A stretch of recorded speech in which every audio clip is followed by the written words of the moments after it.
today's video, I have one extra mic, my spatial microphone, right in front of us, to give us some extra spicy audio. So, today's video we will be teaching some music, a little guide for you guys to just learn and understand music just a little bit more. You don't have to compose music, but it's nice to sit there, pick up a little instrument, and just make something. I much prefer that to learning someone else's pieces of music. I'm very much my own music kind of guy. And there are some very big tips and tricks that you can use to be better at it.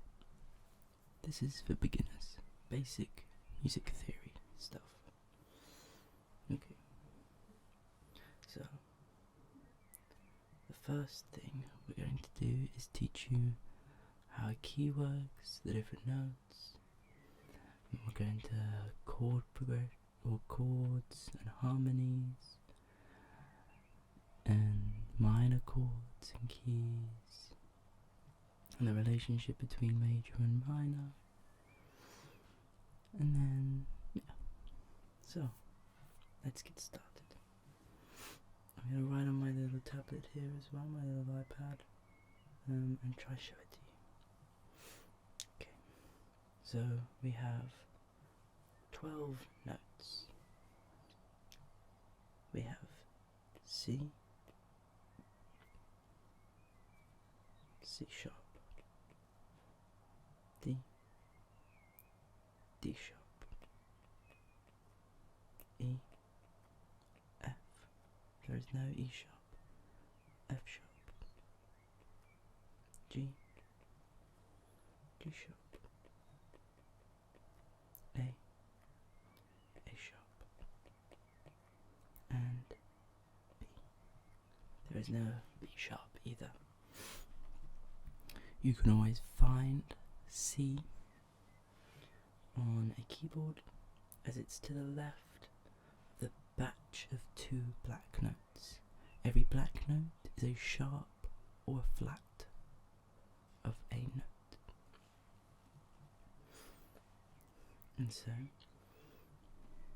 for example, a C sharp is the exact same as a D flat.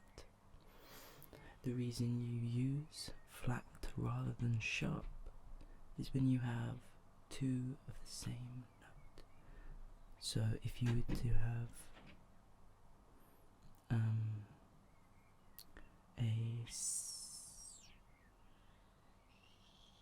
if you were to have D and then D sharp in the same key, then what you do instead is have it as E flat, because there won't be an E in the same key.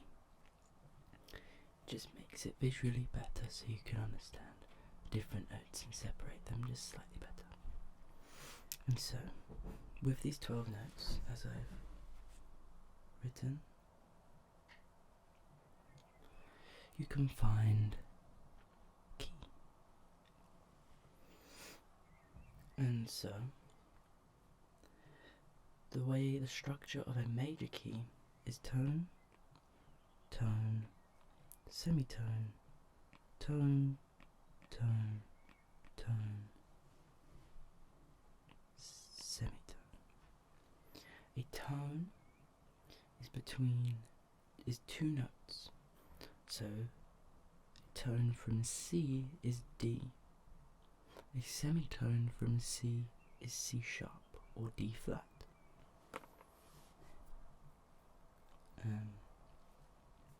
It's also known as a step and a half step, but I'm going to give you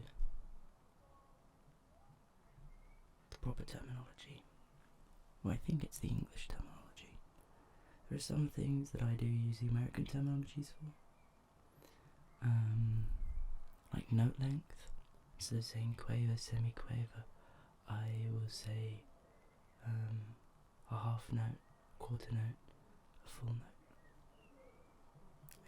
Anyways, so from C, let's make the C major key. So let me just show you. This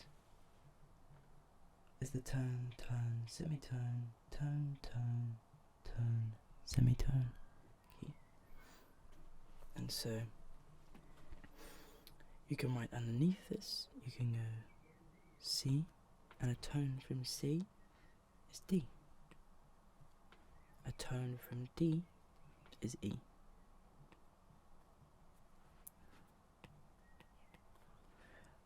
A semitone from E is F. A tone from F is G. A tone from G is A. A tone from A is B. And a semitone from B is C. You always like to have the octave of the key, so you actually have 2 of C. In this case, the root note and then the octave. An octave is when the notes repeat. So it's from C, the next C. A fun little fact is that this was all, or harmony was all figured out by Pythagoras. And it was with his hammer, with a blacksmith's hammer, he was able to find the relationship between the different notes. And that is fundamentally how we can then figure out where an octave is, because of the relationship between C and the next C. Their harmony is identical, and so they are both the same note, but one is slightly higher. Also, there are harmonies in every note. The fundamental, which is the note that you play, but then a sound wave will have harmonies play throughout, and they'll be a lot quieter and they'll diminish the higher up, but they're there. And you can actually use this science to trick your mind into thinking of into believing that there is a note that there isn't there. So you can take a note, record a note, and then digitally remove a specific harmony, the fundamental, for example, and because you have the other parts of the structure of that note still intact, your brain is able to fill in the gaps and understand and perceptually, or you perceive that note that is actually missing, and that is called a phantom note, I'm pretty sure. I'm not very good with my terminology, I must say. Anyways, so let's continue. Now we have the key, and this is a great way to understand. Oh, you can see the camera. My messy room, but and the bright blue sky outside. This is a great way to understand and how to read a piano, is that you'll actually find that all the white notes read is C major, and where the semitones in the structure, so where we have the tone, tone, semitone, each semitone is where there is a gap and there is no black note. And so this rule is very in your face and apparent within a keyboard, and it's a constant reminder of how to structure a key. You're able to use that, and then against or for other notes. For a minor key though, it is actually the relative sixth of a major key. So the relative sixth of C major, or the relative minor of C major, is A, also known as the relative sixth. This is because A is the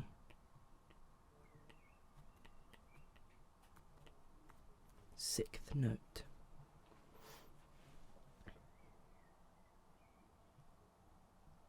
in the C major key, and this is the same for every single chord, or every single note and their key.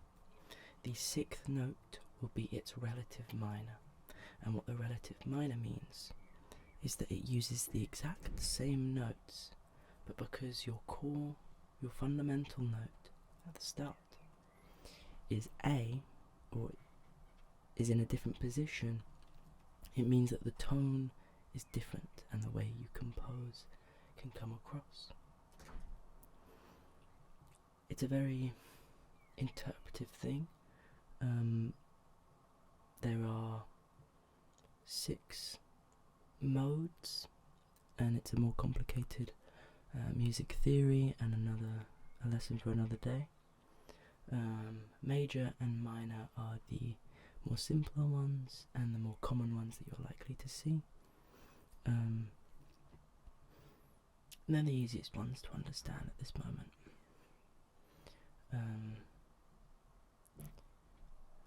But you are likely to see a lot of different modes in music. And so, now that we've got this, I'm just going to select, I'm going to use freehand and just select everything and just make it smaller and move it into the corner. There we go. And so, with that, the relative sixth, so you can actually translate this. And so how to create a minor key is tone, semitone, tone, tone, semitone, tone, tone. And there we go, that is the minor. That is the structure of the minor key. And we can use this on C, for instance. So we can put C at the start, and we can go a tone from C is D, but a semitone from D is E flat. If you remember, we do not use the same notes besides the octave. So after E flat, so a tone from E flat is F. A tone from F is G. A semitone from G is G sharp or A flat. A tone from A flat is B. And is it A sharp or B flat? And a tone from B flat is C. Perfect. And so that is C minor. This makes it easy to understand and figure out what's going on. Right. So with this, we can now look at chords. And we're actually going to go back to the C major and ignore, just going to lock rotation. We're going to ignore, the C minor for the second. I'm going to put it in our little corner. And we're going to write the C major key out once again. C, D, E, F, G, A, B. I almost went H. Right. For chords, there are a few things. So first, each key has a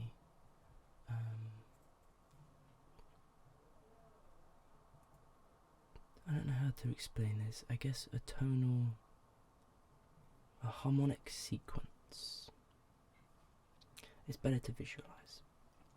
So, to structure a key, firstly, when you have laid out all your notes, you then skip one note.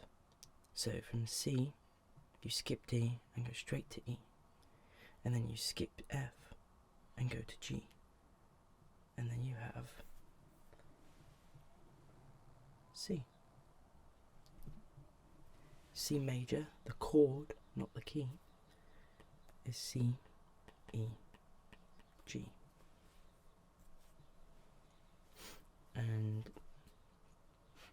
But what you'll find is that D, F, A, if using the same strategy, is not a major chord. And this is where my harmonic sequence comes in. So, using the chord structure from C, C is it goes major, minor, minor,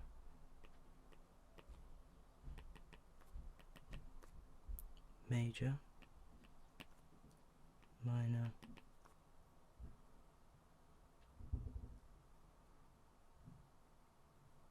no, I lied. It goes major, minor, minor,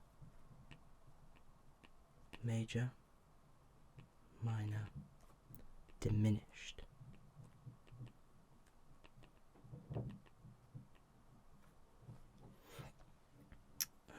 And then of course it goes back to C, which is major again. We don't really need to remember the octave for this, for chord structure. So,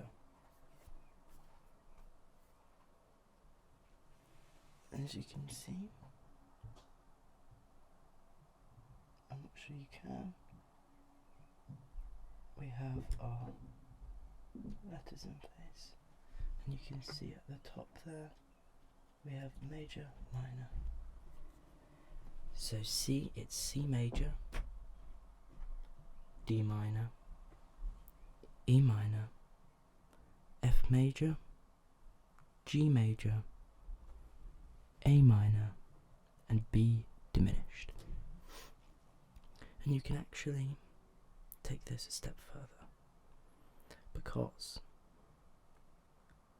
you can see the semitone and tone spacings between these notes, and for major and minor chords.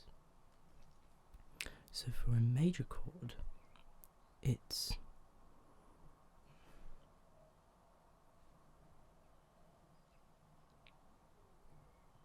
three steps up. No, it's, yeah, I guess 4,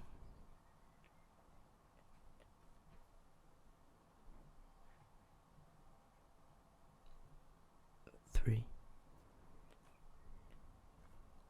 So there's 4 semitones from C, for C major, from C to E, and then from E to G there are 3 semitones.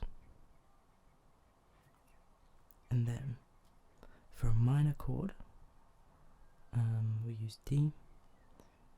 D, it's the opposite. So there are 3 semitones between D and F. and there are 4 semitones between F and A. What you find out here is that for both a major and minor key chord, for a major and minor chord, the first and last note in your chord are the same. So if C minor, it wouldn't be C, E, G, it would be C, D sharp, G. Or E flat, depending on the key. And semantics. So, the relationship between the first note and the third note in a harmony is called a fifth. And I know that's weird because there's 3 notes. But the reason behind that is because in a key, the relationship between those notes is 5. There are 5 notes in that key. So between C and G, G is the 5th note in the C major scale. Hence why it's called the 5th.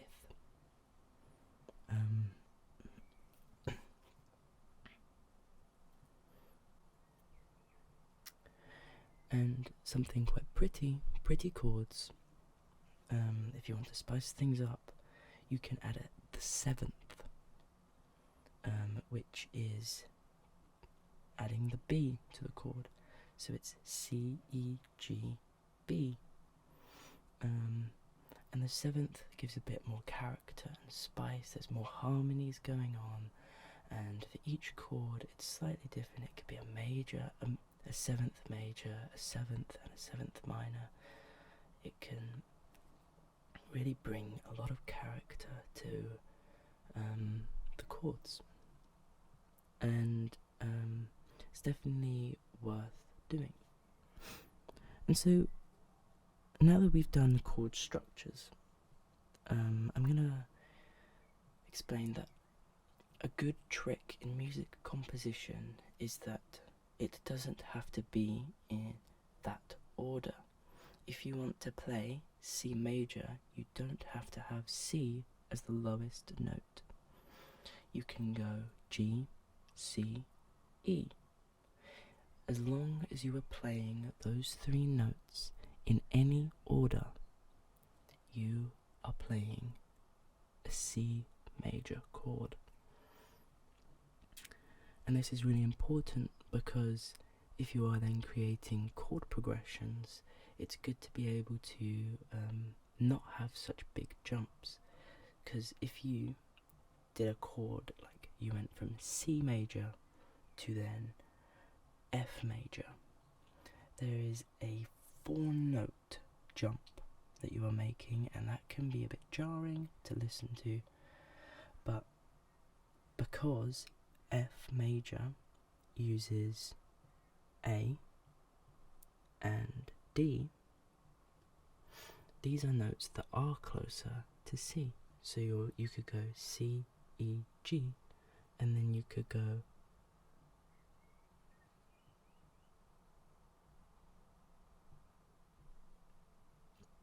forgive me. F major is F, A, C, not F, A, D. I misread. You can see that it's been a while since I've done music theory. So you could do from C, E, G, you could then do C, F, A. And so you're actually only moving 2 of your fingers up a single note, and it just means that spacing is slightly different, or slightly more concise and closer together, so that it's not as jarring for the listener. You can also add harmonies, where you have C, E, G, and then you add another C an octave below, or another E an octave below, or an octave higher, to just widen out the chords and make them sound a bit more full and fresh. These are all great tips on composition, and especially for GCSE A-level composition. These are great ones to take on board and implement, and did me well. As my camera just died, I will say good night now. Thank you so much for watching. Leave feedback and maybe I'll do another video. There's lots of tips and tricks, there's production tips and tricks that I could show you. And let me know of any other video ideas that you'd like to see. I'm here at your will. What? Yeah, sure. To do your bidding. And remember to like, subscribe, leave a comment down below. Join the Discord. Follow me on Twitter. And if you want to support me, you could buy me a coffee. Sorry for the late upload. Everything's been going a bit crazy at the moment. I'm trying to find a new house, and along with lots of other things, graduation. So,